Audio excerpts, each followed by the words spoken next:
bahas hari ini, topik yang akan kita bahas pada malam hari ini mengenai panggilan. Nah, teman-teman sekalian, panggilan ini merupakan suatu hal penting di dalam hidup kita, khususnya juga sebagai kita anak-anak muda, pemuda, pasti mencari jati diri, mencari panggilan. Di dalam panggilan itulah kita dapat memperoleh tujuan hidup kita. Nah, untuk itu, untuk mempersingkat waktu, dipersilahkan kepada Saudara Hendra untuk memimpin kita di dalam webinar ini. Dipersilahkan. Oke, terima kasih untuk kesempatannya. Ini network saya stabil, Jovan. Ya, oke. Oke. Nah, teman-teman sebelum mulai mungkin saya mau kasih tahu dulu ya bocoran sedikit. Ini mungkin nanti ada di sesi tanya jawab, ada salah satu rekan kita yang daftar, dia itu bisa dimasukkan kategori sebagai Krislam. Mungkin teman-teman pernah dengar istilah ini ya, Krislam. Saya juga kurang tahu sebenarnya dia bagaimana, tapi dia itu dulunya mungkin dari latar belakang Islam, lalu mengenal Kristus, dan kita bersyukur juga kalau dia bisa kenal Kristus dan ingin join bersama kita juga untuk belajar tentang bagaimana sih panggilan dalam kekristenan, apa sih itu panggilan di dalam kekristenan. Karena itu tanpa basa-basi, saya akan share screen terlebih dahulu. Oke, sudah muncul kayaknya ya.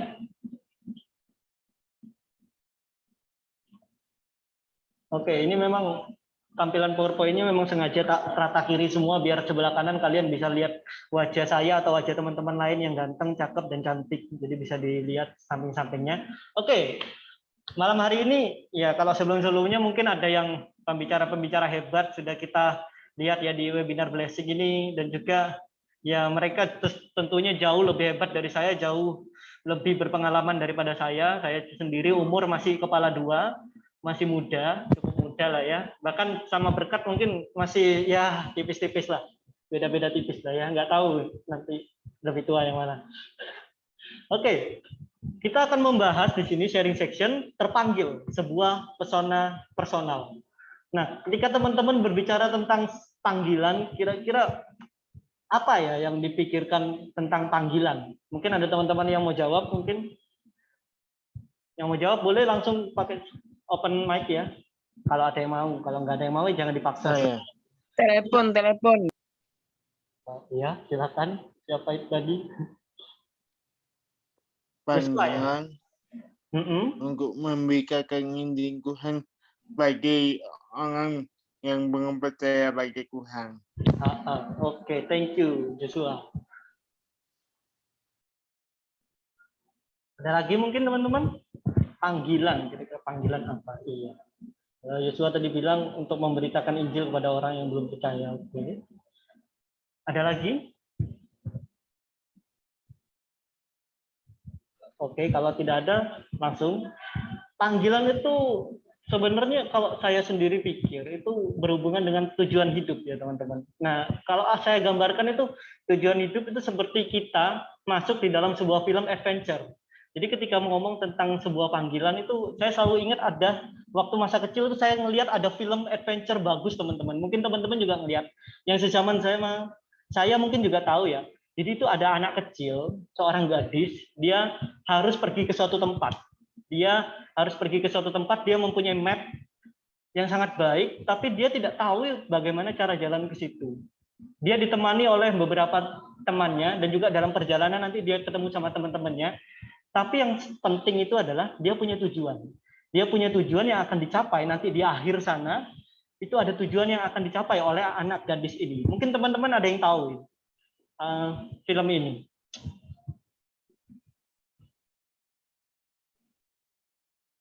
Bentar, ini kok ada tombol. Ini, teman-teman mungkin ingat film ini. Filmnya judulnya Dora the Explorer.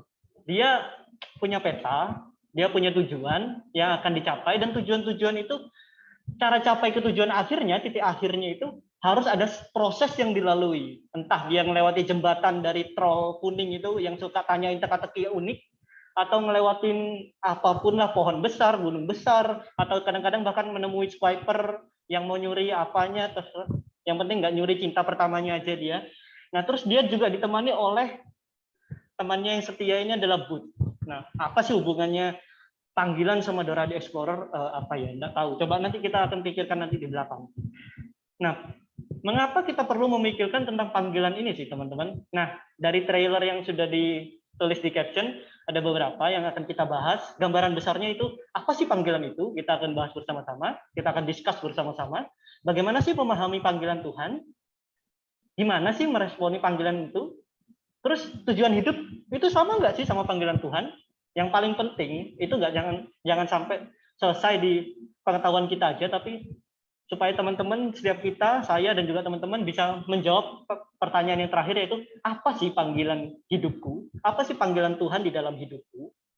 Oke, tanpa basa-basi mari kita lihat yang mendasari malam hari ini saya ambil dari Yeremia 1 ayat 5. Dikatakan demikian, sebelum aku membentuk engkau dalam rahim ibumu, aku telah mengenal engkau. Dan sebelum engkau keluar dari kandungan, aku telah menguduskan engkau. Aku telah menetapkan engkau menjadi nabi bagi bangsa-bangsa. Tentunya teman-teman tahu kalau konteksnya ini adalah konteks yang dikatakan oleh Allah dalam perjanjian lama kepada Nabi Yeremia. Dia mengutus Yeremia untuk menjadi nabi bagi bangsa-bangsa.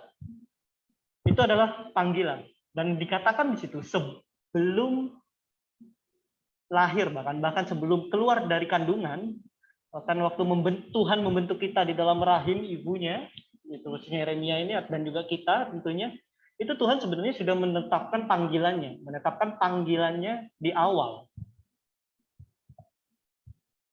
Nah, tapi kenapa Yeremia justru baru tahunya ketika umurnya udah agak besar? Kenapa? Dan juga kita juga sebenarnya mengalami panggilan itu ya bisa dikatakan waktu kita udah agak besar. Nah, pertama kita akan menjawab. Ini akan kita simpan untuk pembahasan berikutnya. Pertama kita akan menjawab dari hal dasar dulu. Apa sih panggilan itu? Kalau saya definisikan secara pribadi, panggilan itu adalah sesuatu yang mengganggu. Sesuatu yang mengganggu. Gimana sih panggilan itu adalah sesuatu yang mengganggu? Kok bisa sesuatu yang mengganggu? Kenapa? Karena saat Tuhan memanggil, maka dia sebenarnya berbicara pada kita untuk melakukan sesuatu. Tuhan memberikan tujuannya kepada kita. Tuhan memberikan tujuannya pada kita. Nah, gambaran kecilnya gimana? Teman-teman kalau punya, ya bukan kalau punya sih, sebenarnya semuanya punya HP ya. Jadi teman-teman kalau punya handphone, terus ada yang telepon, misalnya lagi santai-santai nih, lagi enak-enak, lagi main game lah ya, mungkin ada beberapa yang main Mobile Legends, Free Fire, atau PUBG juga, lagi main, tiba-tiba ada telepon masuk. Mungkin ada beberapa HP itu yang fitur jangan ganggunya bisa diaktifin. Jadi panggilan masuk, langsung otomatis tersembunyi di latar belakang. Tapi ada beberapa juga yang justru panggilan itu mengganggu ketika kita main game atau sedang melakukan sesuatu. Mungkin sedang tidur, kita akan terganggu dengan suara dering dari panggilan itu, kecuali yang di silent. Nah, tapi masalahnya panggilan Tuhan itu nggak bisa di silent di dalam kehidupan kita, teman-teman. Jadi kalau panggilan Tuhan itu di silent, ya Tuhan berarti nggak maha kuasa sih. Sederhananya kayak gitu. Nah, panggilan Tuhan yang mengganggu itu nantinya akan menuntut setidaknya salah satu respon dari dua respon. Sama seperti kita mendapatkan panggilan. Ada accept atau reject. Ada jawab atau kita bisa reject juga panggilan itu. Nah, kita lanjut dulu apa sih panggilan itu. Panggilan itu bersifat, ada dua sebenarnya ya, sifat panggilan itu secara umum. Sebenarnya panggilan itu ada yang bersifat umum, ada yang bersifat spesifik. Umum dan spesifik. Nah, panggilan yang bersifat umum itu seperti apa? Contohnya ini, seperti yang tadi Yosua bilang ya, saudara Yosua bilang, panggilan kita sebagai orang Kristen itu memberitakan Injil kepada orang-orang yang belum percaya, belum mendengarkan Injil. Itu panggilan umum. Semua orang Kristen harus melakukan itu. Wajib melakukan itu. Kenapa? Karena Tuhan juga memanggil kita untuk mengabarkan berita Injil itu. Di mana? Matius 28, salah satunya. Ya, banyak lagi yang mengabarkan Injil. Ayat-ayat tentang pekabaran Injil banyak lagi. Bisa teman-teman lihat di Alkitabnya masing-masing. Lalu yang kedua yang mau kita bahas sebenarnya malam ini adalah panggilan yang bersifatnya spesifik. panggilan yang bersifat personal, spesifik kepada setiap kita masing-masing. Kalau tadi kita lihat panggilan umum itu secara umum, berarti semua orang Kristen dipanggil untuk melakukan hal yang sama. Tapi sekarang kita mau lihat hal yang umum, yaitu yang spesifik, yaitu apa sih panggilan di dalam kehidupan kita itu. Yang selanjutnya dari topik yang sama, menjawab pertanyaan yang sama, apa sih panggilan itu? Kalau kita sudah tahu panggilan itu tadi adalah sesuatu yang mengganggu, kalau yaitu Tuhan memanggil kita, maka dia berbicara pada kita untuk melakukan sesuatu. Tuhan memberikan tujuannya kepada kita. Lalu yang kedua, kita tahu sifat dari panggilan itu ada yang umum, ada yang khusus.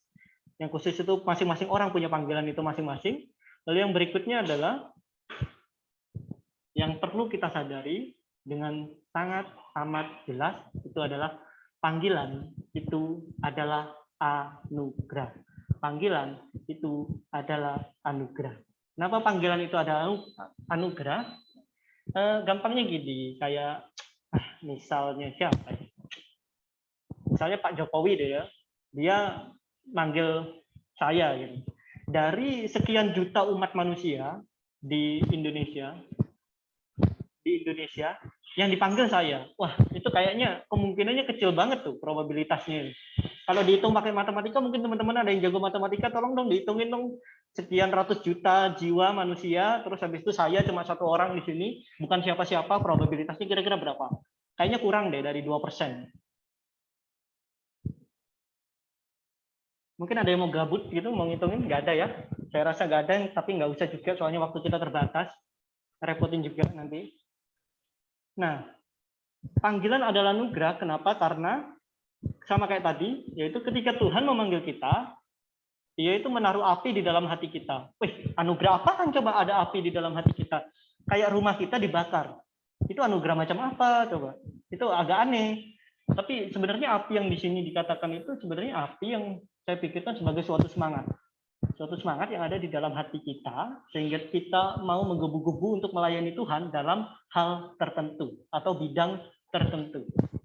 Itu. Lalu panggilan itu anugerah, kenapa? Karena walaupun kita itu nggak jawab panggilannya, nggak melakukan panggilannya, Tuhan nggak kekurangan pekerja kok untuk melakukan karyanya di dalam dunia ini. Kalau Tuhan udah manggil kita, terus kita, oh Tuhan, enggak mau. Enggak mau, aku enggak mau. Orang lain aja. Loh, ya Tuhan juga enggak bermasalah sih. Enggak masalah. Tapi panggilan Tuhan itu tetap. Yang berikutnya kalau kita lihat tentang yang dipanggil, ya, teman-teman. Tentang yang dipanggil. Siapa yang dipanggil? Banyak. Yang dipanggil kalau kita lihat di dalam Alkitab, ada dari Abraham, panggilan kepada Abraham.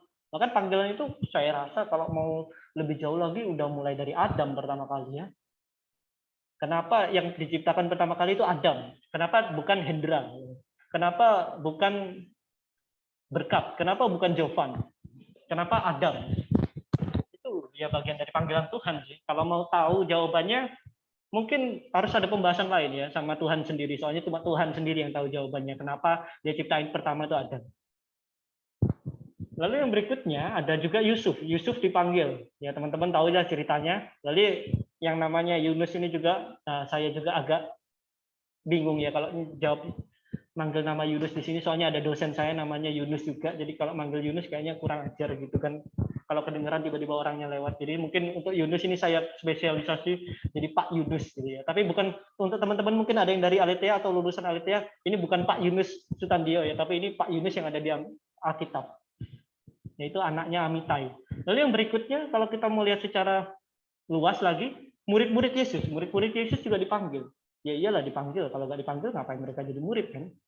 Nah, bagaimana memahami panggilan Tuhan? Setidaknya ada dua garis besar yang mau saya bagikan kepada teman-teman, yaitu yang pertama, yang pasti ya mendengarkan panggilan Tuhan. Gimana sih cara memahami panggilan Tuhan? Yang pertama, kita pikirkan sama-sama. Apa sih bakat sama karunia yang Tuhan telah berikan di dalam kehidupanku? Apa ya kira-kira bakatku? Aku pinter apa? Aku pinter gambar kah? Aku pinter ngomong kah? Aku pinter apapun lah, pinter dalam pelajaran, pinter dalam apa? Mungkin kalian ada yang jago musik, bisa main musik, ada yang jago nyanyi, bisa juga ya yang jago musik, jago nyanyi, bikin cover bareng, terus jadi YouTuber terkenal, gitu kan? Juga bisa jadi kayak gitu. Lalu yang kedua, kerinduan hati. Nah, passion kalian itu apa sih?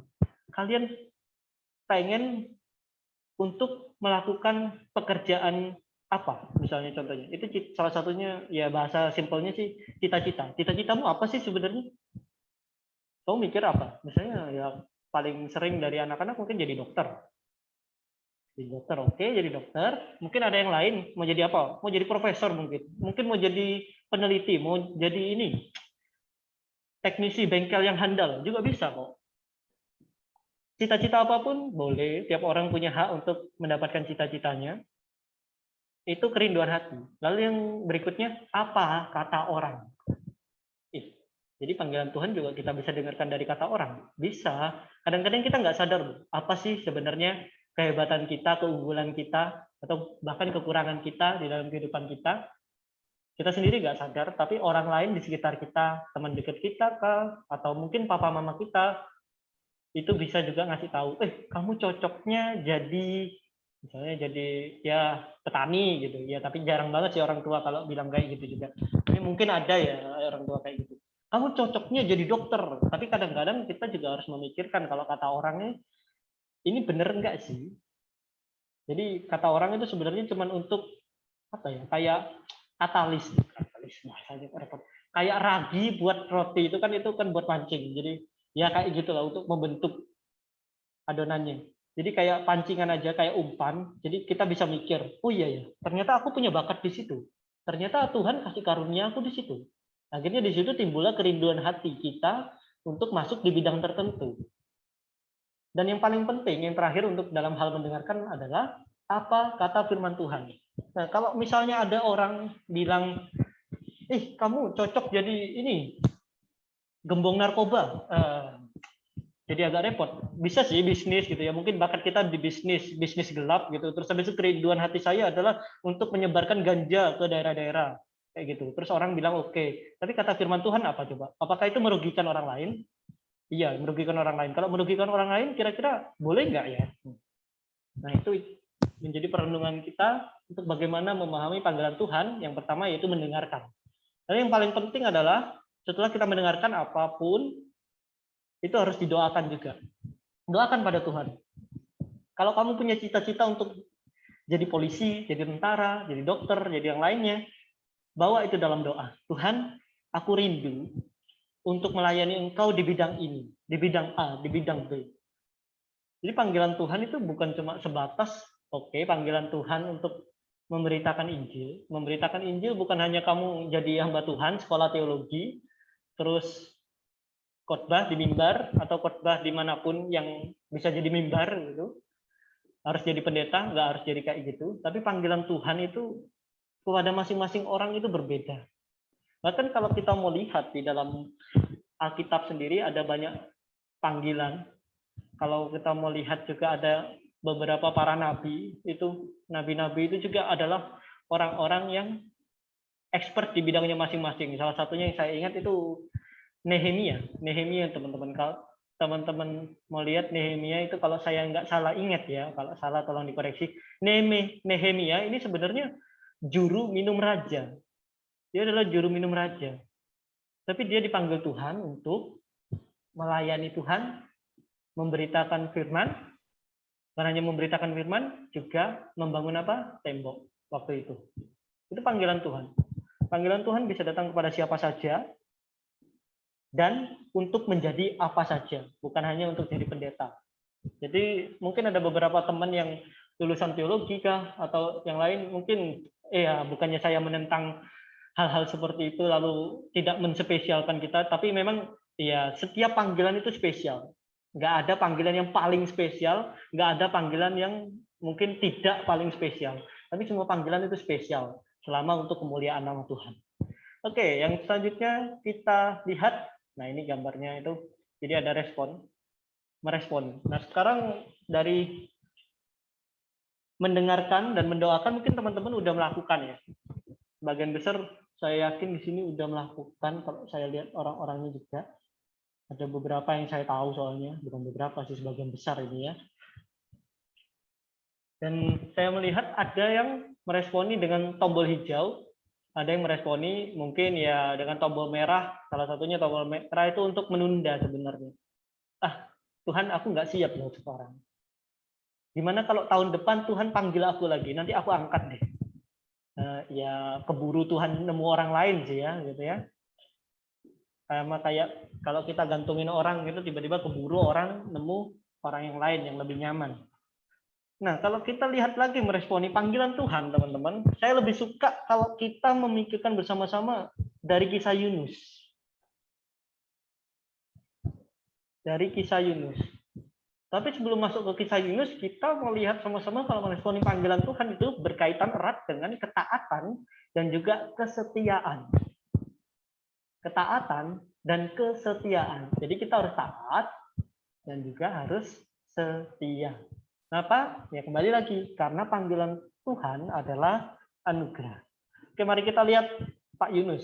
Ya, Pak Yunus anaknya Amitai yang ada di Alkitab. Yunus dipanggil oleh Tuhan.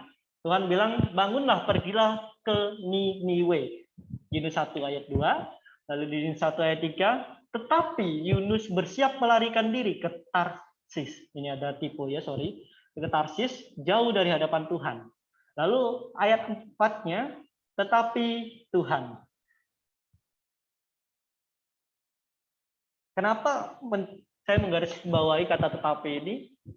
Yang pertama, mari kita lihat di ayat yang kedua, panggilan Tuhan untuk Yunus untuk pergi ke Niniwe, tetapi Yunus bersiap untuk melarikan diri ke Tarsis. Dia naik kapal.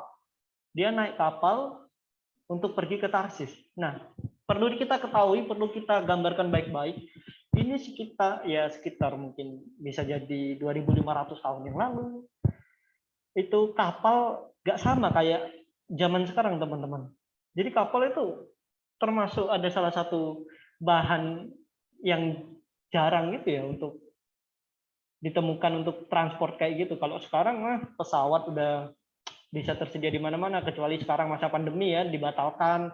Sudah pesen tanggal ini, saya book hari ini, tanggal sekian, jam sekian, tiba-tiba maskapainya batalin, udah dibatalin, dipotong lagi. Karena ada banyak sekali permasalahan kayak gitu. Tapi pada masa itu, ketika Yunus tidak berlari dari panggilan Tuhan, justru dia menemukan jalan untuk lari. Seakan-akan dia menemukan jalan untuk lari. Gak mau Tuhan, aku gak mau ke Niniwe. Aku mau pergi dari hadapan Tuhan. Mau pergi ke Tarsis, ternyata di ayat yang keempat dikatakan oleh Alkitab, tetapi Tuhan menurunkan angin ribut ke laut, lalu terjadilah badai besar sehingga kapal itu hampir terpukul hancur.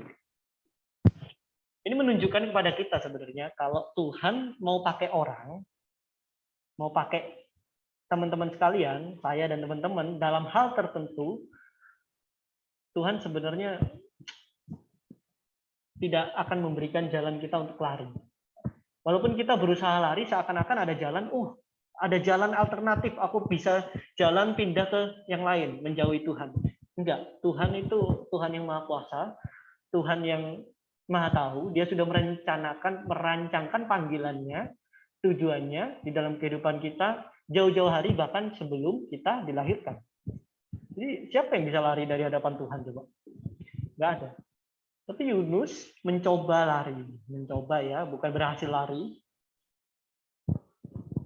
Walaupun pada akhirnya Yunus sebenarnya juga berhasil ditangkap Tuhan, dalam artian ditangkap Tuhan dari pelariannya dari Tuhan, lalu dia masuk di dalam perut ikan. Ikan apa? Ada yang tahu? Ya, ikan besar, betul.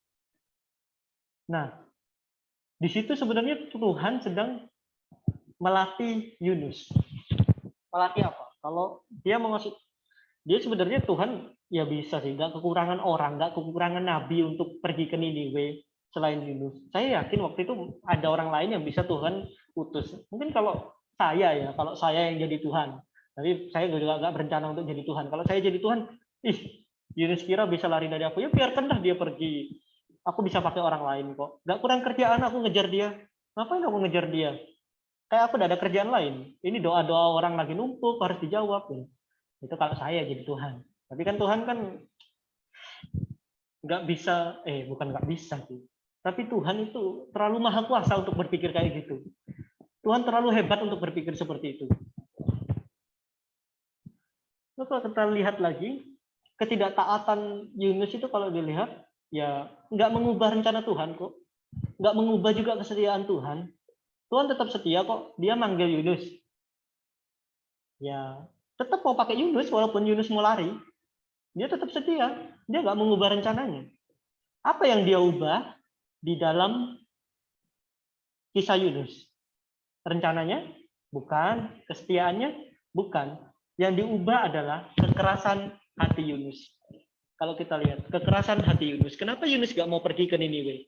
Karena Yunus tahu Tuhan itu terlalu baik. Dan Tuhan pasti akan ngampuni nih kalau orang-orang Niniwe ini tobat. Pasti dia ngampuni. Makanya dia nggak mau.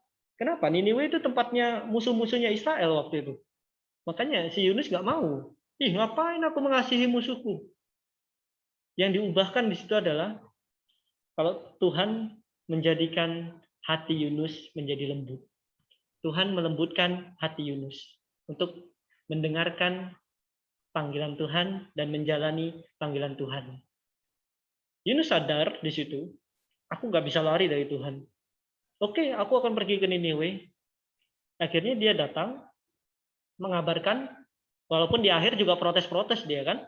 Walaupun dikasih pohon jarak juga dia protes-protes sih. Sampai dikeringin, ditumbuhin lagi, dikeringin, ditumbuhin lagi.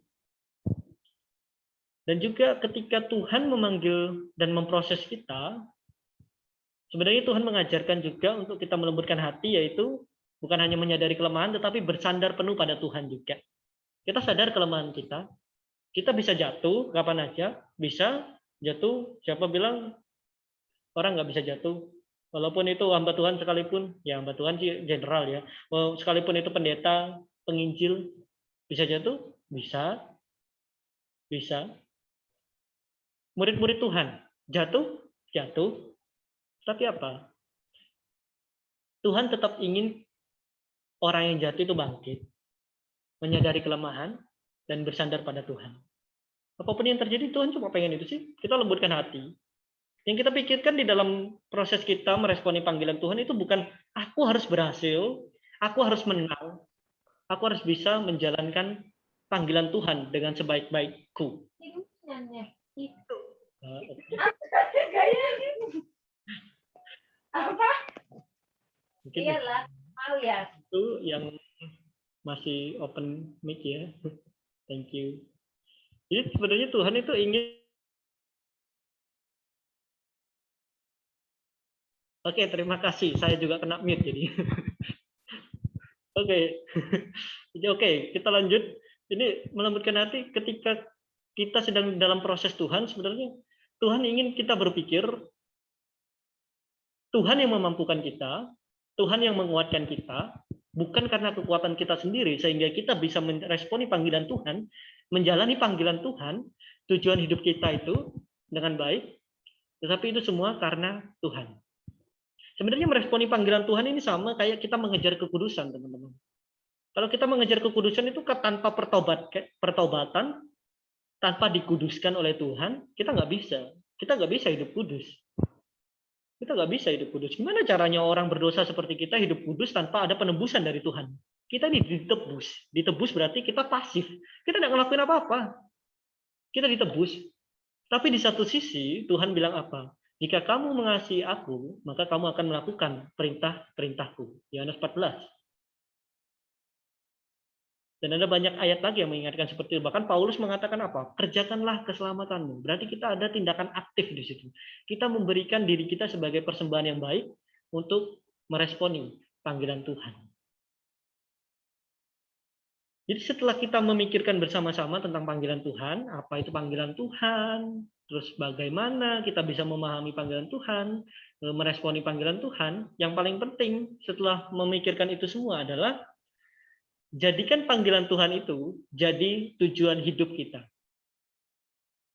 Setelah kita memikirkan, mendengarkan apa sih Tuhan panggilanmu padaku secara spesifik, kita doakan dan kita diyakinkan oleh Roh Kudus juga, jadikan panggilan Tuhan itu jadi tujuan hidup kita. Sama seperti Yunus. Dia melewati banyak proses. Dia pertamanya nggak mau. dia mengeraskan hatinya. Enggak, aku nggak mau pergi ke Niniwe Tuhan, nggak mau. Tapi pada akhirnya dia menyerah juga. Menyerah dalam artian berserah. Oke, kalau itu maumu Tuhan, aku akan melakukan itu. Aku akan mengerjakan itu. Walaupun di akhir ya juga dia protes sih ujung-ujungnya. Tapi dia akhirnya melakukan panggilan Tuhan itu untuk menjadi tujuannya setelah lepas dari perut ikan. Yang menjadi pemikiran kita berikutnya adalah juga kita sudah garis besar panggilan, responi panggilan, bagaimana memahaminya. Nah, yang menjadi pemikiran dan perenungan kita berikutnya adalah kata dipanggil sama terpanggil. Ini kira-kira sama atau enggak ya? Dipanggil atau terpanggil? Jadi kita mau pakai bahasa yang mana? Kalau mengenai panggilan. Ini teman-teman ada yang mau bantu jelasin nih? Menurut teman-teman itu gimana? Dipanggil sama terpanggil ini sama atau beda sebenarnya? Mungkin ada yang mau jawab?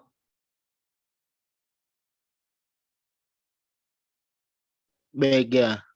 Iya. Kalau kita dipanggil untuk kita dipilih untuk melayani Tuhan. Kalau dipanggil sesuai dengan karunia masing-masing. Oke, thank you Kak Yosua ya. Untuk melayani Tuhan. Oke. Kedua kali jawab saya. Itu saja dari saya. Ya, terima kasih Yosua. Yang lain mungkin ada? Kalau diartikan dari bahasa Inggris sama sih kok. Dipanggil terpanggil ya bisa dua-duanya sih sama. Mungkin teman-teman ada yang pemikiran yang lain mungkin.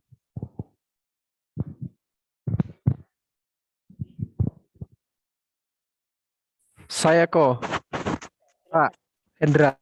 Iya. Ya, kalau suara saya jelas ya? Jelas kok.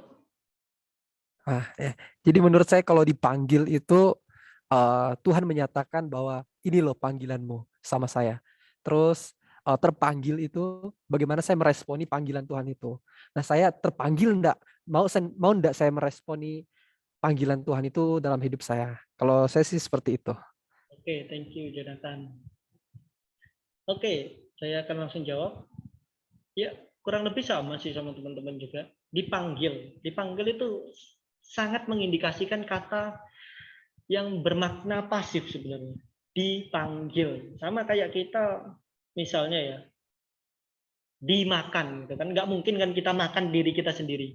Misalnya Hendra dimakan oleh Hendra. Ya mungkin sih kalau aku potong tanganku sendiri terus aku makan diriku sendiri. Ya bisa jadi sih. Tapi gimana ya, absurd banget gitu loh. Kalau bahas kayak gitu. Kalau dipanggil deh, misalnya Hendra dipanggil oleh Hendra. Kalau Hendra yang lain mungkin manggil saya, itu masuk akal. Tapi kalau saya manggil diri saya sendiri, nanti dikira orang dalam gangguan jiwa lama-lama. Itu dipanggil, itu kayak gitu. Kalau saya lihat. Nah, KBBI sebenarnya membantu kita ya, Kamus Besar Bahasa Indonesia. Kalau kita cari dipanggil itu nggak ada loh di KBBI. Yang ada terpanggil. Koreksi saya, kalau ada yang punya KBBI yang levelnya lebih gede ya, saya pakai KBBI 5 soalnya. KBBI ngomong gini tentang terpanggil.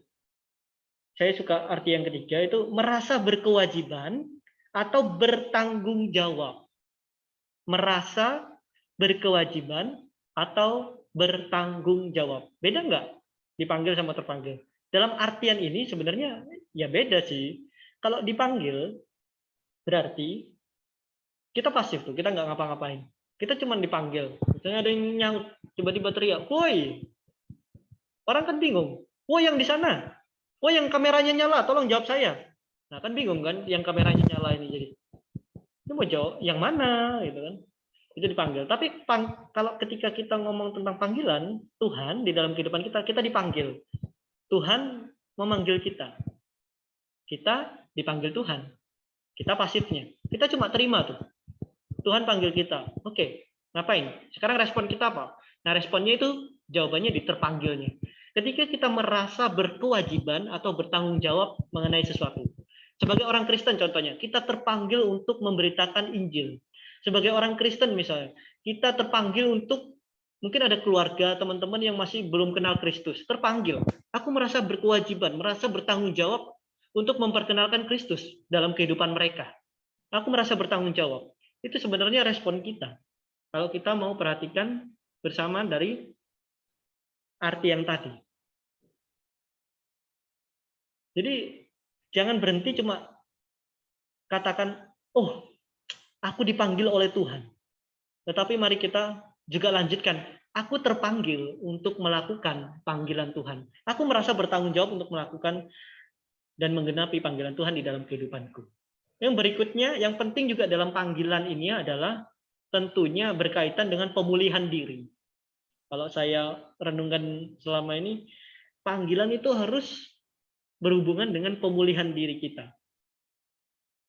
Ada satu quotes bagus, waktu saya baca salah satu artikel itu dia bilang, true brokenness is a tool by which God brings his wandering sheep back into his loving arm. Jadi, apa ya, kepatahan itu adalah salah satu alat Tuhan untuk membawa domba-dombanya itu kembali. Ingat nggak sih, kalau Tuhan dalam firman-Nya pernah katakan, kalau ada domba nakal diapain? Dipatahin kakinya, terus digendong, dibawa pulang. Nah, masa kita mau nunggu kaki kita dipatahin supaya kita mau merasa terpanggil, merasa bertanggung jawab untuk melakukan yang Tuhan inginkan di dalam kehidupan kita? Memang ada yang mau kakinya dipatahin ya? Dipatahin sama sesama aja sakit ya, apalagi dipatahin oleh Tuhan. Jadi itu agak, ya bisa sih. Kadang-kadang kita memang perlu disadarkan dengan kakinya dipatahkan terlebih dahulu, atau Tuhan memberikan masalah di dalam kehidupan kita sehingga kita merasakan, oh iya ya, ternyata aku lemah, ternyata aku butuh Tuhan untuk persandaran hidupku. Itu yang dibutuhkan. Oleh karena itu dalam perenungan ini saya sendiri memikirkan kalau panggilan Tuhan itu mendahului pemulihan. Panggilan Tuhan mendahului pemulihan diri kita. Loh, gimana coba panggilan Tuhan mendahului pemulihan? Iya. Kira-kira panggilan dulu atau pemulihan dulu? Kalau saya mau berani, kalau kita dengar ke renungan dan diskusi kita dari tadi, panggilan Tuhan itu ada bahkan sebelum kita dilahirkan di dalam dunia kan. Tuhan udah tetapkan tujuannya di dalam kehidupan kita. Tapi kita lahir dalam keadaan berdosa. Kita belum dipulihkan. Bahkan sebagian orang masih melakukan dosa. Saya masih SD, suka berantem, melemparin teman pakai batu di kepalanya. Terus saya juga dilempar balik. Ya untungnya saya nggak nangisan waktu itu. Mungkin saya juga waktu SMA pernah bully. Mungkin saya nggak ngerasa ngebully, tapi ada orang yang merasa terbully oleh saya. Dan mungkin ada teman-teman saya yang di sini mungkin merasa terbully oleh saya mohon maaf juga sih sebenarnya. Mungkin saya belum dipulihkan. Ya, pemulihan itu sebenarnya terus berangsur-angsur. Oke, panggilan Tuhan mendahului pemulihan. Nah, yang berikutnya adalah yang mengikuti pemulihan ini apa? Yang berhubungan dengan panggilan. Itu pemulihan mendahului penggenapan panggilan Tuhan. Loh, gimana? Mari kita kembali ke kisah Yunus. Yunus dipanggil Tuhan. Yunus dipanggil Tuhan. Lalu dia apa? Lari. Dia lari. Dia melakukan kesalahan, dia melakukan dosa pada Tuhan, yaitu lari dari Tuhan. Tidak mau menjawab panggilan Tuhan. Dan akhirnya Tuhan memproses dia mengalami pemulihan. Ya enggak sih? Paulus juga mengalami pemulihan, teman-teman. Ayo kita balik ke Yunus lagi. Nah, ada pemulihan terlebih dahulu, dia pemulihannya di mana? Di perut ikan besar. Lalu ada penggenapan panggilan Tuhan setelahnya. Dia akhirnya pergi ke Niniwe. Paulus juga sama. Dia penyiksa jemaat. Tapi sebenarnya Tuhan udah siapkan dia jauh-jauh hari. Kalau dia ini nanti akan menjadi rasul bagi orang-orang non-Yahudi. Mengabarkan Injil kepada mereka. Dan akhirnya dia mengalami kebutaan sementara. Dia mengalami pemulihan. Dia sadar kelemahannya. Dia sadar kalau yang telah dilakukannya dulu itu adalah kebodohannya. Dan akhirnya setelah dia mengenal Kristus Yesus, dia mengalami pemulihan. Dan akhirnya menggenapi panggilan Tuhan.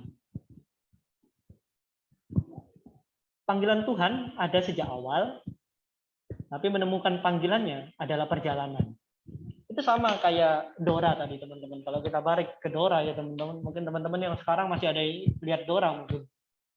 Soalnya filmnya mungkin bagus ya, juga mengena di hati gitu ya, walaupun kadang-kadang nontonnya agak jengkel kan, sama kayak kita jalani kehidupan. Kadang-kadang agak jengkel loh kita. Mau Tuhan ini apa sih di dalam kehidupan kita?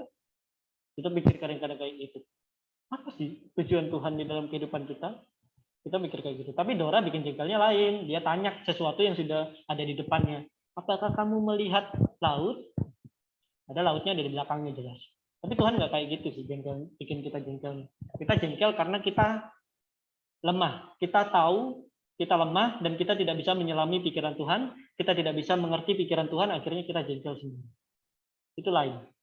Jadi menemukan panggilan Tuhan di dalam kehidupan kita adalah perjalanan, adalah proses. Tuhan saya gambarkan seperti Butch di sini. Seperti Butch. Bukan berarti Tuhan itu monyet ya, tapi gambarannya seperti Butch yang menemani Dora dalam setiap misinya. Tuhan itu ada loh sebenarnya di dekat kita, senantiasa ada di dekat kita. Dia nggak cuma kasih tujuan, bahkan Tuhan juga kayak peta loh, kalau kita mau lihat. Peta tetap ada loh di dalam tasnya Dora, nggak cuma muncul di awal terus ngasih tahu, oh kita harus melewati jembatan, kita harus melewati ini, kita harus sampai di sini. Nggak cuma kayak gitu, tapi Tuhan sama kayak peta, dia akan jalan terus. Cuma bedanya peta itu kan fiksi, Tuhan itu nyata di dalam kehidupan kita. Dan Tuhan itu ada di sekitar kita, cuman kadang-kadang kita lupa. Kalau Tuhan itu kayak peta ada di tas kita. Tuhan itu ada selalu dengan kita sebenarnya, teman-teman. Jadi di dalam proses perjalanan mengenali panggilan Tuhan, kita senantiasa disertai oleh Tuhan. Dan berikutnya, terpanggil. Itu adalah sebuah pesona personal. Dapat dikatakan seperti itu, kenapa? Karena ketika kita mau menjawab panggilan Tuhan, itu sebenarnya kita sadar atau menemukan panggilan Tuhan dalam hidup kita, saat itu sebenarnya kita terpesona dengan anugerah Tuhan dalam hidup kita. Sama, teman-teman mungkin punya cinta pertama ya, masing-masing. Terpesona. Kita terpesona dulu sama seseorang. Gadis itu kenapa ya? Kok kayaknya memikat hatiku. Orangnya kok baik banget ya? Perkataannya lembut banget ya? Kayak gitu. Kita terpesona dan akhirnya kita mau berpikir, bahkan halu ya kadang-kadang, nanti kalau aku besar aku nikah sama dia dan lain-lain, punya rumah, punya anak, punya cucu dan lain berikutnya. Itu namanya terpesona. Kita juga kalau di dalam kehidupan kita sama Tuhan juga kayak gitu sih sebenarnya kalau aku lihat ya.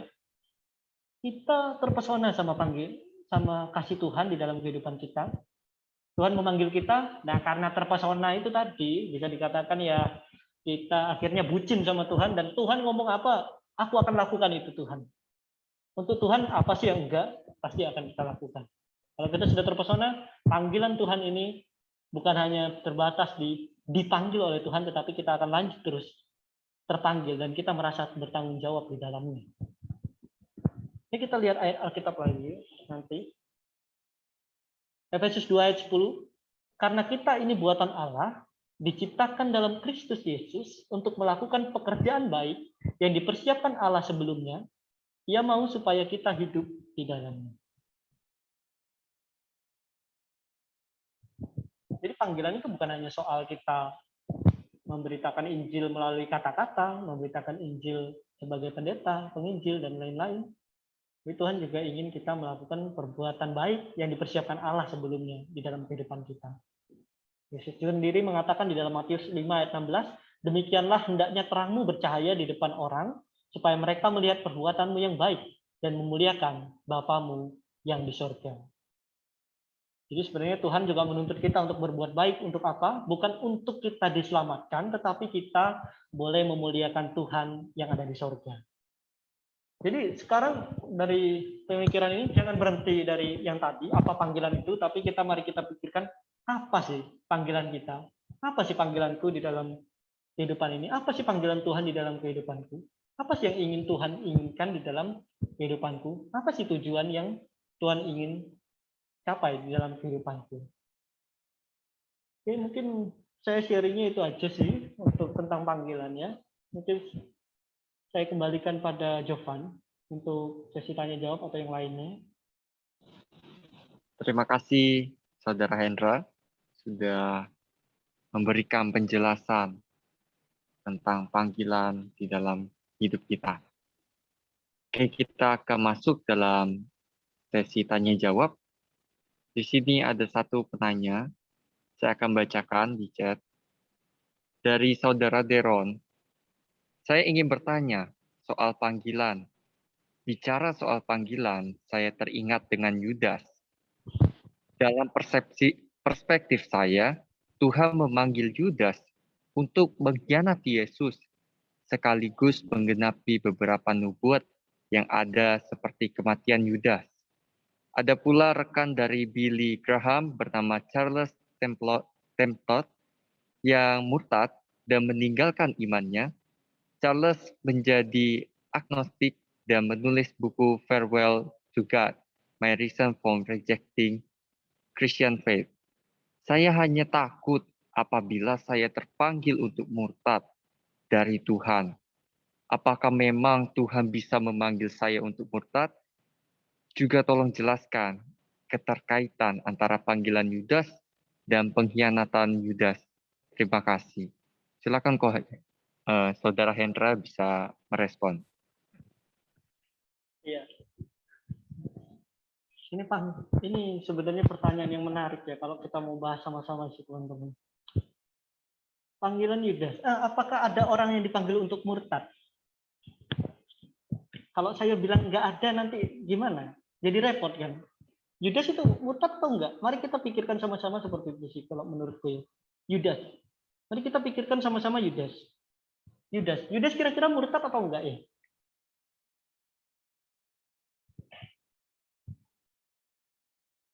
Apakah Yudas pada akhirnya benar-benar hilang seutuhnya dari Tuhan?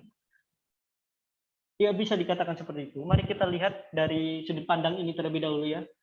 Untuk mengkhianati Yesus sekaligus menggenapi beberapa nubuat yang ada seperti kematian Yudas. Saya pernah dengar entah di bagian Alkitab atau di mana dikatakan seperti ini, bahkan orang fasik pun diciptakan memiliki tujuannya oleh Tuhan. Bahkan orang fasik pun diciptakan memiliki tujuan di dalam Tuhan. Bahkan orang fasik aja punya tujuan loh. Padahal orang fasik sering dihina-hina di dalam Alkitab. Jangan hidup seperti langkah hidup orang fasik. Jangan bicara sama orang fasik. Jangan bergaul sama orang fasik. Bahkan orang fasik punya tujuan. Kalau saya pribadi ya, untuk siapa ya? Darren ya. Untuk Darren, kalau saya mau melihat ke dalam Yudas, saya melihat Yudas itu dari sudut pandang yang lain. Dari sudut pandang sebagai manusia yang berdosa, yang bisa jatuh, punya kelemahan, dan banyak hal. Tapi pada akhirnya Yudas melakukan penyesalan tidak? Yudas melakukan penyesalan. Bahkan penyesalannya sampai mana? Penyesalannya sebenarnya sudah ditulis bahkan di dalam Alkitab. Itu yang ditulis juga di dalam pertanyaan, yaitu untuk menggenapi nubuat yang ada seperti kematian Yudas. Kematian Yudas kita tahu dia gantung diri. Dia gantung diri. Dia gantung diri bukan karena dia nyesel udah ngembaliin uang yang digunakan buat jual Yesus itu. Bukan karena uangnya dikembaliin itu, tapi karena dia sudah memberikan Yesus. Ada beberapa penafsir itu mengatakan kalau Yudas itu sebenarnya menyerahkan Yesus, di pikirannya dia mikir seperti ini. Nggak apa-apa lah aku serahkan Yesus. Toh nanti juga dibebasin. Itu bagian dari kompromi kalau kita mau pikirkan bareng-bareng, dari kompromi. Jadi sebenarnya dari kisah Yudas ini banyak hal yang bisa kita renungkan. Yang pertama adalah kayak dosa. Kita kompromi dosa kecil deh. Ada nggak sih dosa kecil tuh? Dosa kecil misalnya apa ya? Aku nyuri uang 500 deh. Uang 500 dari dompet temanku. 500 doang kok, 500. Kayaknya hal biasa gitu kompromi, tapi itu sebenarnya juga dosa di mata Tuhan, dan itu mencoreng kekudusan, dan itu membuat kita jatuh. Lalu kalau kita mau pikirkan bareng-bareng juga, ini mungkin bisa bantu saya ya. Darren masih di sini nggak ya? Ini Charles Templeton ini yang murtad, yang apa ini? Charles menjadi agnostik dan menulis buku Farewell to God. Dia jadi agnostiknya ini karena dia takut Tuhan memanggil dia untuk jadi murtad atau bagaimana? Itu perlu menjadi perenungan lebih dalam. Tapi yang penting itu sebenarnya dari kisah Yudas sendiri, Yudas, iya, dia sepertinya mengkhianati Yesus waktu itu. Tapi di balik itu kalau kita mau lihat rencana Tuhan di dalam kehidupannya, dia digunakan oleh Tuhan untuk menggenapi nubuat Tuhan, untuk menjadi bagian dari karya keselamatan. Coba deh kita bayangin bareng-bareng ya. Pada malam itu Yudas gak mengkhianati Yesus, gak jual Yesus. Gimana coba ya caranya Yesus ketangkep ya? Coba kita pikirin bareng-bareng. Gimana coba caranya? Oh bisa aja sih nanti apa dah para pengawal imam besar itu geruduk datengin Yesus, nangkep langsung, weh banyak-banyak gitu. Bisa, bisa. Tapi gimana nubuat-nubuat yang lain yang ada di dalam Alkitab? Kalau itu sih, Pak, kalau jawaban saya untuk pertanyaan ini. Oke, terima kasih Saudara Hendra. Saudara Deron, apakah sudah memuaskan jawaban dari Saudara Hendra? Bila sudah atau belum, bisa ditulis di chat atau bisa langsung on mic. Juga teman-teman yang lain, bila ada pertanyaan dipersilakan on mic atau melalui chat. Oh, terima kasih untuk jawabannya. Jawabannya cukup memuaskan saya. Terima kasih. Sama.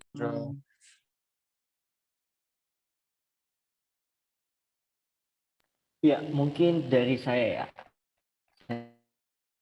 Saya mau bertanya nih ya, saya panitia, tapi saya penasaran nih masalah panggilannya.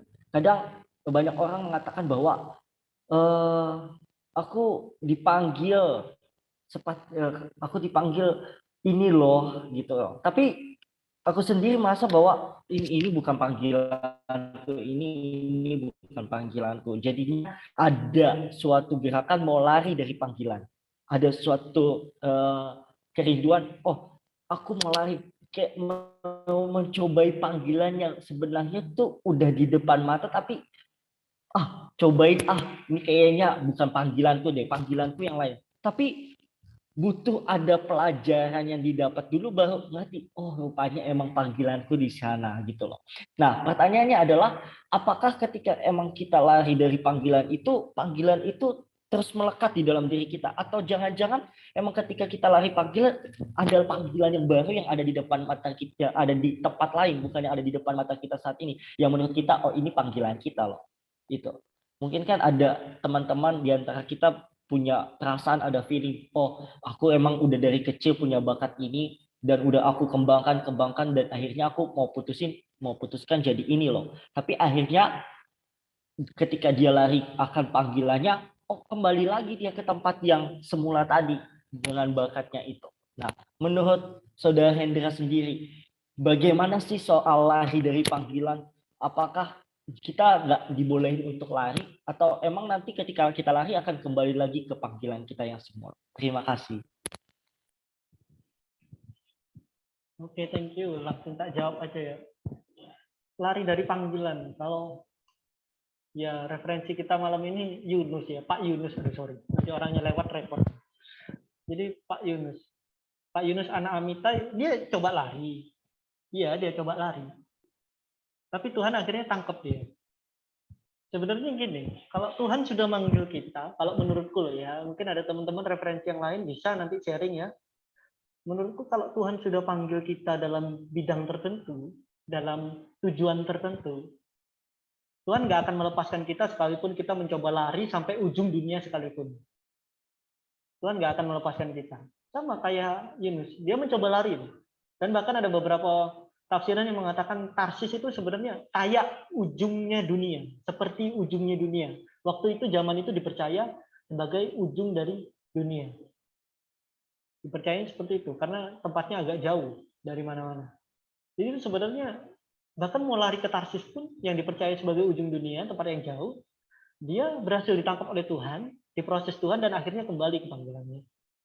Paulus, siapa coba yang bisa mikir Paulus tiba-tiba dia jadi dari orang yang nyiksa jemaat, tiba-tiba jadi ini dong, duduk di tengah-tengah jemaat ngajar Injil. Dulu orang yang nyebut nama Yesus dia siksa, sekarang orang yang nyebut nama Yesus dia bela. Siapa coba yang mau tebak itu? Kalau menurutku lari dari panggilan Tuhan itu mustahil. mustahil. Bukan hampir mustahil, tapi mustahil banget ya. Itu.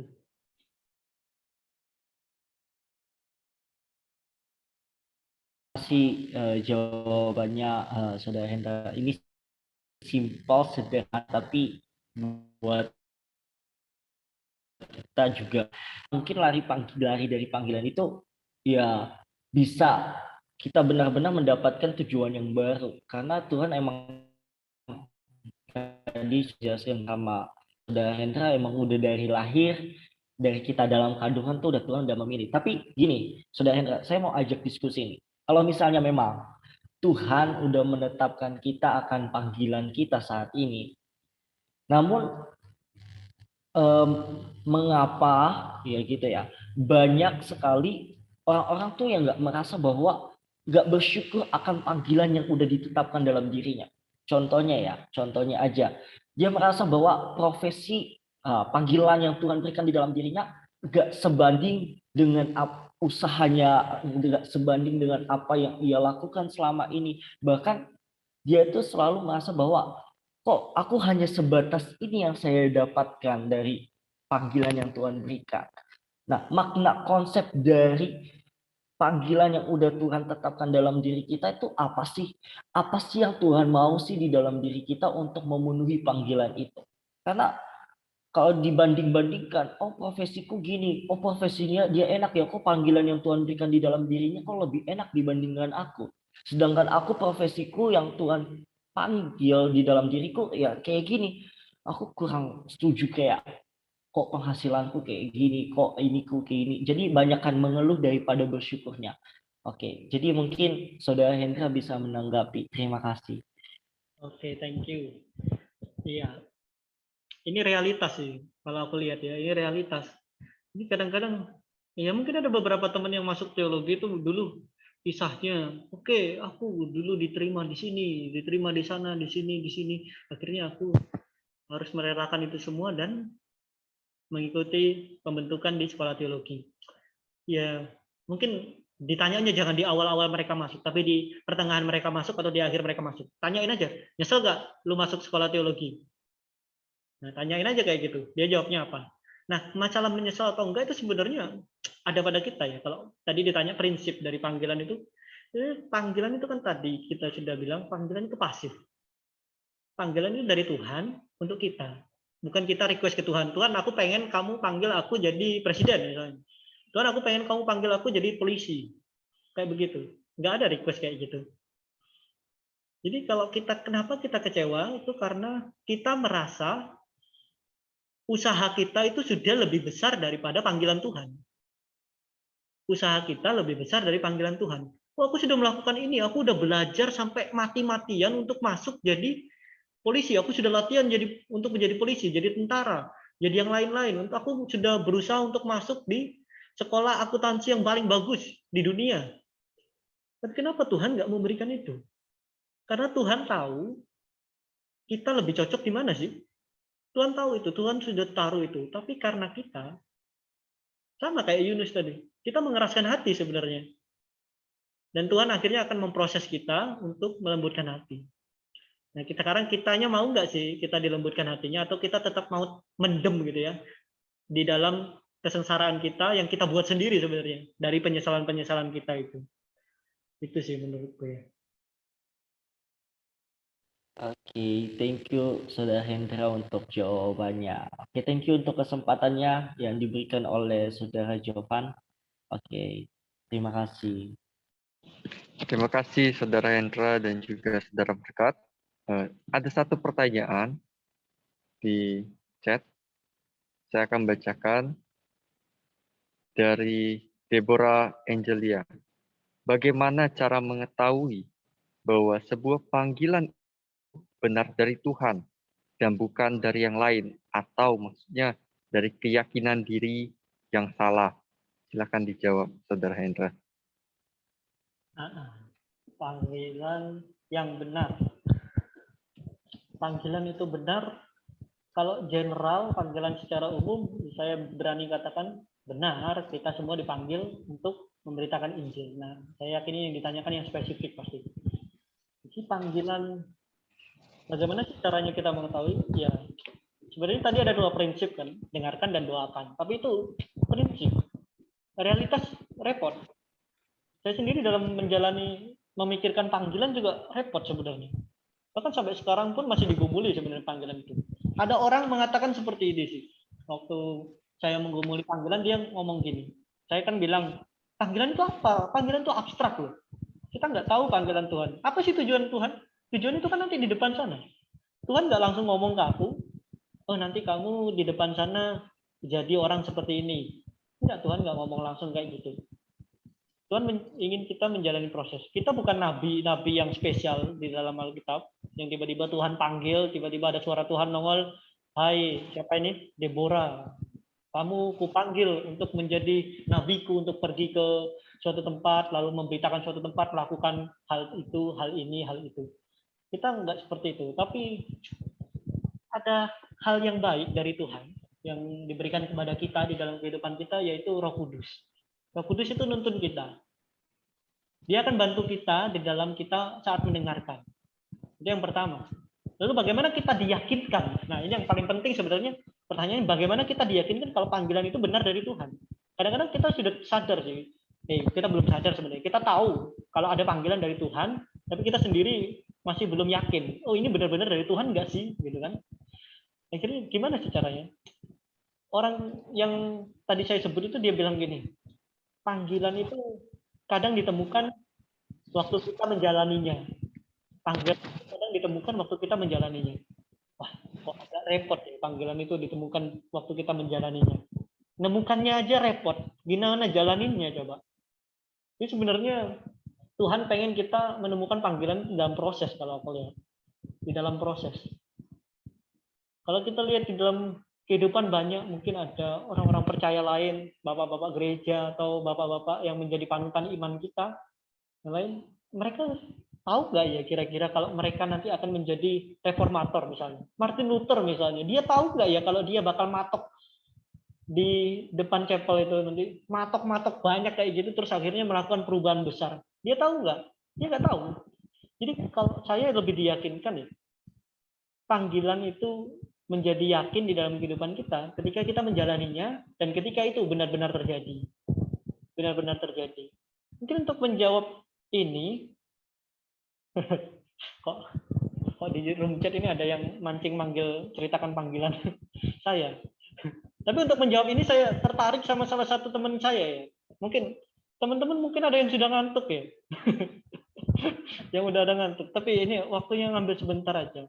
Saya nggak apa-apa sih. Jadi saya mau panggil salah satu teman saya ya, Jonathan. Iya. Oh iya, saya Jonathan.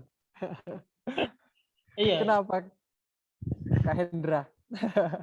Pernah dengar tentang cerita panggilanmu? Gimana kamu bisa diyakinkan bahkan sampai saat ini berada di sini? Bahkan kalau nggak salah ya, nggak salah ingat, moga-moga ingatanku masih bagus ya. Jadi kamu pernah bilang ke nenekmu ya, waktu SMA atau waktu SMP entah, kamu bilang nanti aku akan sekolah di Jawa atau di luar Pulau Kalimantan lah ya, gitu. Terus nenekmu akhirnya bilang gimana? Loh, gimana caranya, gitu kan? Kurang lebih kayak gitu. Mungkin kamu bisa ceritakan lebih agak detail dikit lah. Gimana sih sampai kamu bisa diyakinkan kalau panggilan Tuhan itu sehingga membawa kamu ke sini? Ya, saya langsung jawab ya. Nah, jadi ini pergumulan saya ya. Jadi bahan pokok doa saya sepanjang hidup saya selama rantau 3 tahun SMA di bukan daerah saya, tempat nenek saya khususnya ya. Saya tinggal di sana sama mereka, bahkan di sana juga. Hari itu ya nggak tahu ya, kebetulan aja kali ya. Nenek saya itu tiba-tiba nanya sama saya, nanti setelah SMA kamu mau kemana? Nah, saya bilang gini, saya mau sekolah di Jawa. Saya ngomong kayak gitu kan, saya belak-belakan aja ngomong, sambil saya tertawa dia ngomong gitu. Loh, gimana caranya? Siapa yang kasih kamu duit? Katanya. Kami tidak mampu kasih kamu sekolah jauh-jauh. Sampai ngomong seperti itu kan. Dengan apa ya? Dengan rasa percaya diri yang tinggi sekali, saya bilang, Tuhan yang akan kasih saya duit untuk saya bisa pergi ke sana. Nah, di saat itu saya ngomong seperti itu, nenek saya malah seperti bilang meremehkan saya gitu. Ya nggak tahu ya, meremehkan mungkin dia bercanda atau hanya pikir perkataan saya itu cuman ya basa-basi atau apa gimana, saya nggak tahu juga. Tapi di saat itu hal yang saya pikirkan, saya percaya bahwa Tuhan akan pergumulan saya sesuai ya kehendaknya gitu. Nah, di dalam perjalanan saya juga SMA 3 tahun di sana, saya juga banyak belajar di gereja kan, belajar tentang firman Tuhan, sempat juga dipercayakan untuk melayani sekolah minggu. Nah, di sana saya rindu, semakin rindu untuk menggumuli apa sih panggilan saya sebenarnya yang Tuhan mau. Nah, ketika saya memahami itu, bahwa ada ketika satu seminar, saya pernah ikut satu seminar. Nah, seminar ini saya lupa sih kapan itu ya, cuman kalau nggak salah itu sekitar waktu kelas 2 SMA. Nah, kelas 2 SMA. Nah, di situ saya ikut seminar sama-sama teman-teman saya. Nah, di dalam seminar itu kita ada seperti doa syafaat bersama. Nah, di saat doa syafaat bersama ini, ya hamba Tuhannya itu, saya juga kan masih belum kenal beliau, dan karena kita ikut, nah di sana tiba-tiba ketika doa syafaat, beliau datang kepada saya. Dia tepuk pundak saya, bilang kayak gini sama saya, maju ke depan. Wah, saya kaget sekali waktu beliau ngomong begitu. Dan di dalam seminar itu juga hamba Tuhannya berbicara tentang panggilan. Kalau nggak salah hari itu ya tentang panggilan juga. Nah, jadi di sana saya kaget, wah, udah kaget, udah sangat grogi setengah. Ya, kalau itu kan saya disuruh maju ke depan, semua orang rame di sana. Nah, jadi saya di sana diajak berbicara berdua. Nah, diajak bicara berdua, setelah itu beliau bilang sama saya, "Nak," dia panggil saya Nak, karena saya juga masih belum kenal dia, beliau juga belum kenal saya. Dia bilang, "Tuhan mau pakai kamu. Tuhan mau pakai kamu." Dia bilang seperti itu. Terus, tapi, ada tapinya nih. Nah, tapi kalau kamu seperti ini, kamu bisa jadi orang hebat. Tapi kalau kamu begini, dia geleng-gelengkan kepala. Nah, di saat itu saya langsung teringat dengan satu kerinduan saya ketika saya SMP. Saya bilang sama teman-teman saya bahwa saya mau rubah teman-teman saya yang berandal jadi orang baik. Tapi saya nggak pernah berpikir bahwa saya mau jadi hamba Tuhan atau apa. Tapi di saat itu ya saya baru sadar kalau Tuhan, Tuhan inikah panggilanmu buat saya. Nah, di saat itu seperti yang Kak Hendra sampaikan tadi, terpanggil dan dipanggil. Dipanggil itu mungkin ini adalah panggilan saya. Tuhan, saya dipanggil melalui cara ini, dengan kejadian-kejadian ini, dan terpanggil. Terpanggil, apakah saya benar mau meresponinya? Nah, saat itu nggak mudah buat saya untuk memahami, untuk menjalani. Bahkan kata Kak Hendra benar sekali, saya sangat setuju sekali bahwa untuk menyadari bahwa apa sih panggilan saya itu ketika kita menjalaninya, menjalani setiap ya kehidupan kita, nggak hanya ketika saat kita berdoa kita dapat panggilan jawabannya, ketika saat kita datang ke gereja kita dapat jawabannya, enggak, tapi di setiap kita menjalani kehidupan kita, entah apapun itu, ketika ya seperti saya tadi, nenek saya tiba-tiba ajak ngobrol, bisa aja ada kejadian satu hal yang lain dan sebagainya. Nah, jadi yang Kak Hendra sampaikan itu saya setuju sekali karena saya mengalaminya. Dan ketika saya bilang saya mau kuliah ke Jawa, dan Tuhan jawab itu untuk saya masuk bisa ke satu sekolah universitas teologi di STT Aletheia ini. Ya, kira-kira begitu sih. Panjang ya. Thank you, Jo. Jadi Iya, sama-sama. yang mau saya lihatkan di sini untuk siapa? Deborah dan juga teman-teman yang lain. Sebenarnya kita diyakinkan ketika kita berjalan mencari panggilan kita, itu kalau Tuhan buka jalan ketika kita mencari panggilan kita, ya jalani. Berarti kemungkinan besar itu memang panggilan kita. Dan itu arah tujuan kita. Kalau Tuhan buka jalan. Tapi kalau Tuhan tutup jalan, kayak Yunus ditutup, terus akhirnya masuk ke perut ikan, nah sudah, mending kamu mundur deh. Daripada hancur. Mending mundur. Siapa mau ngelawan Tuhan? Jadi kita lebih diyakinkan dari hal itu sih sebenarnya. Menurutku seperti itu. Kalau ini sekalian tak bacakan yang dari Augustine Gracia, soalnya tadi udah di-mention nih, nggak apa-apa ya. Jadi dia bilang, Colin, ceritakan panggilanmu dan kapan kamu merasa itu panggilanmu dari Tuhan. Aduh, itu agak repot sebenarnya. Itu ceritanya panjang. Ceritanya panjang dan sebenarnya aku sekarang juga masih mencari panggilan itu. Dan juga ini berkat nakalan ini sebenarnya. Dia tahu pergumulan saya sama panggilan saya. Saya selalu bergumul dan saya selalu bilang, panggilan itu abstrak. Panggilan itu abstrak. Akhirnya tiba-tiba dia punya ide dong. Untuk saya sharing apa yang sudah saya pelajari tentang panggilan. Oke, gak apa-apa lah sharing. Mungkin ada teman-teman juga yang mikir panggilan itu abstrak juga. Mungkin sama kayak saya pikirannya. Mungkin ada yang lebih heboh lagi mikirnya. Panggilan itu seperti sebuah bom waktu yang kita nggak tahu kapan meledaknya. Mungkin bisa mikir kayak gitu juga dan lain-lain. Thank you. Mungkin lain kali aja ya aku ceritakan untuk siapa pertanyaannya Chris ini.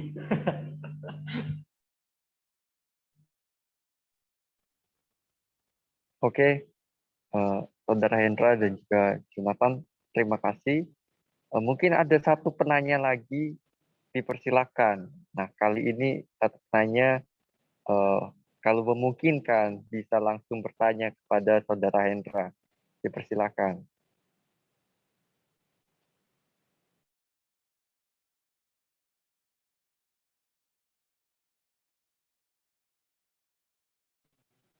Sepertinya sudah tidak ada. Oke, kita sudah mendengarkan, sudah berdiskusi tentang panggilan. Kita akan mengakhiri webinar ini. Saya mohon dengan kasih untuk Saudara Hendra bisa menutup kita di dalam doa. Iya, oke, thank you teman-teman. Banyak hal bisa kita sharing, diskusi bareng-bareng di sini. Mari kita berdoa. Bapa di dalam surga, terima kasih Tuhan untuk malam hari ini. Tuhan boleh izinkan kami berkumpul bersama, memikirkan apa sih panggilan itu. Kami dipanggil oleh Tuhan untuk menjadi orang Kristen, untuk mengabarkan berita baik dari Tuhan kepada orang-orang di sekitar kami, dimanapun Tuhan telah menempatkan kami. Baik itu kami yang mungkin sedang kuliah, kami yang bekerja, kami yang ada di rumah, dan mungkin kami yang sedang pelayanan juga di gereja. Kiranya Tuhan sendiri yang memberkati kami. Tuhan berkati juga untuk panggilan spesifik yang telah Tuhan berikan di dalam kehidupan kami. Jadikanlah panggilan-Mu itu menjadi tujuan kami.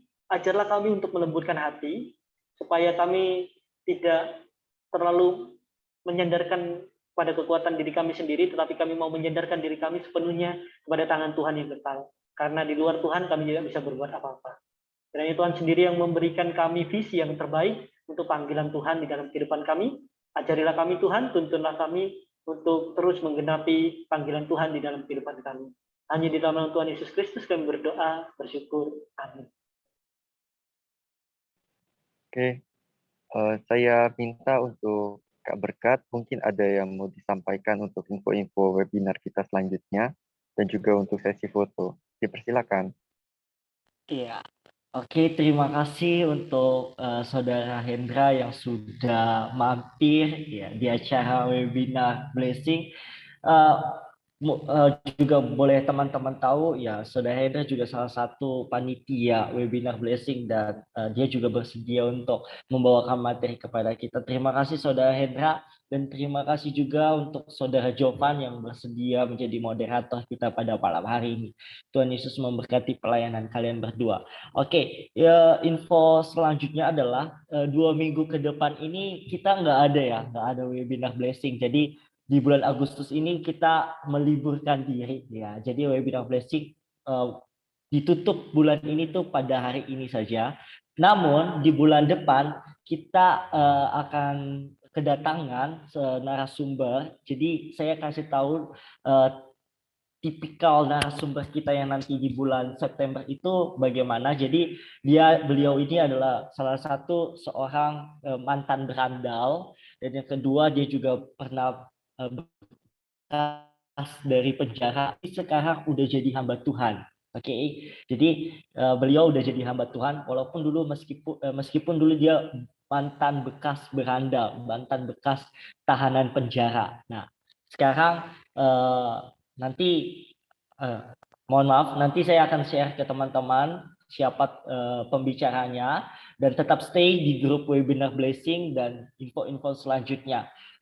Kemudian informasi selanjutnya adalah terima kasih juga untuk teman-teman peserta webinar Blessing yang udah hadir pada malam hari ini.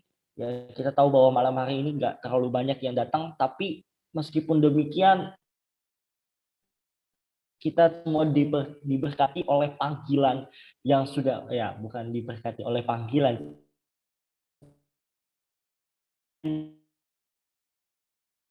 yang diberikan oleh Saudara Hendra tentang panggilan di dalam setiap kehidupan kita. Terima kasih kembali. Oh iya, ada satu lagi untuk teman-teman semua, nanti teman-teman bisa tahu link webinar kita, contohnya yang ada di YouTube maupun di IG, nanti bisa di-share. Nah, di situ nanti ada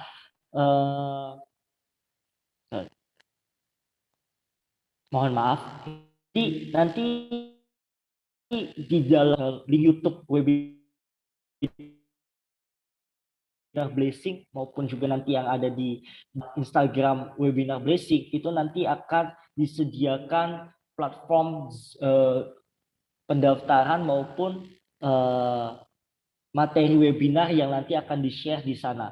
Nanti saya akan beritahu lagi kepada teman-teman semua. Itu saja. Oke, saya persilakan kepada Saudara Jonathan untuk melakukan sesi foto. Terima kasih. Oke. Baik teman-teman, ya mari kita masuk dalam sesi foto. Teman-teman bisa on cam, kita bisa lihat wajahnya dan cantik-cantik. Jangan lupa pasang giginya supaya lebih cantik dan ganteng-ganteng ya. Kita akan masuk sesi foto ini. Wah, ada Kak Ella juga. Oke, kita akan mulai ya. Masih ada yang mau buka kamera? Atau siap-siap dulu, sisir-sisir atau gimana? Ya.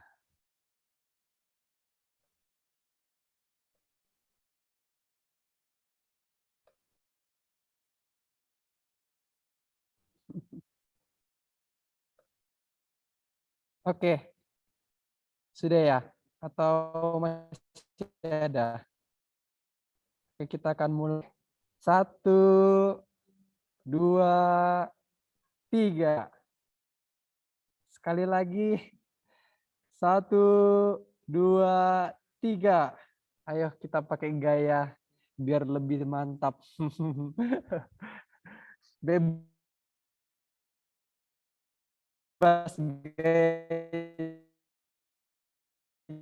ya. Oke, saya itu.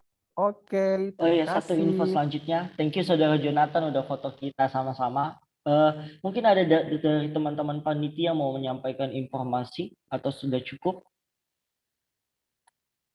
Kalau misalnya sudah cukup, ya saya ucapkan terima kasih kepada kita semua yang udah hadir maupun yang sudah melayani pada malam hari ini. Tuhan Yesus memberkati.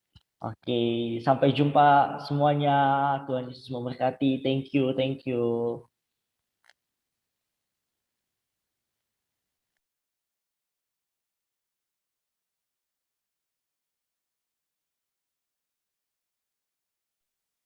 Kak Beka, bukunya mana? Iya. Oh ya, nanti ini ya, ada info dari Saudara Denis. Oh ya, thank you untuk Saudara Yosua yang udah reminder. Jadi karena kemarin lagi masa kemerdekaan dan juga PPKM diperpanjang,